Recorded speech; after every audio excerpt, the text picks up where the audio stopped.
Hello, my name is Anna. I'm an early years speech and language therapist for Oxley's NHS Foundation Trust in Greenwich.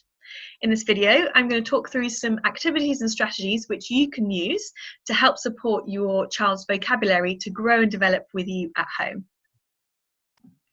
The first strategy that we have is called What's in the Box.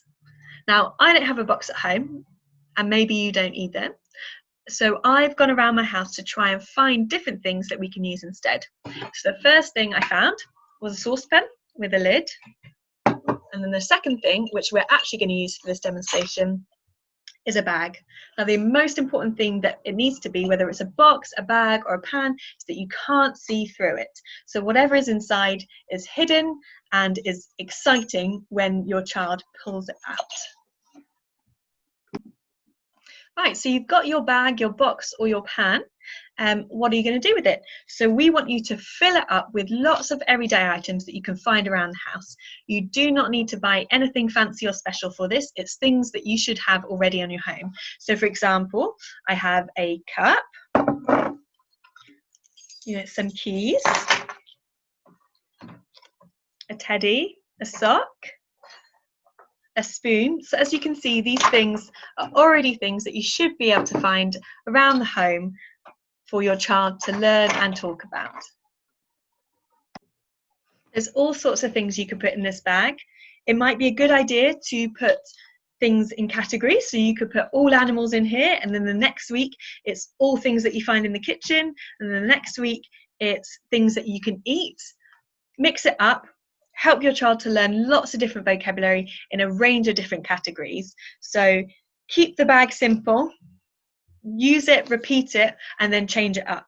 So the child is learning new vocabulary all the time. Right, so I've got my bag and I've got things inside it. So what do we do with it? The first thing we usually do is sing a song. Now this isn't just for the sake of singing, it's actually really important to help engage your child and draw their attention to you. And most successful activities are when child is attending, having fun and enjoying it. So we want to get their attention by singing the song so they know and anticipate something is about to happen. The song that we like to use is called What's in the Bag.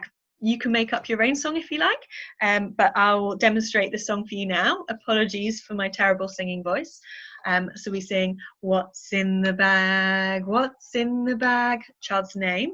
Can you tell me what's in the bag? It's as simple as that. So we sang our song and our child is ready. So this is what we do. We get the child to find something in the bag and pull it out. Now, the first stage would be that you name it. So in this case, apple. So we're modeling the word for the child if they can't quite use that word themselves. So we want the child to associate the word you're saying, apple, with this object. That is the first stage. If you think your child can do that, then the second stage would be that the child pulls it out and names it themselves. So in this case, Teddy. Now, if your child is struggling to find the word or think about the word, but you think they know what it is, you can cue them in. So it might be that you use the first sound of what this word is, so t, t, and it might be that helps them to find that word Teddy. And again, if they can't think of the word, you just model it for them. So Teddy.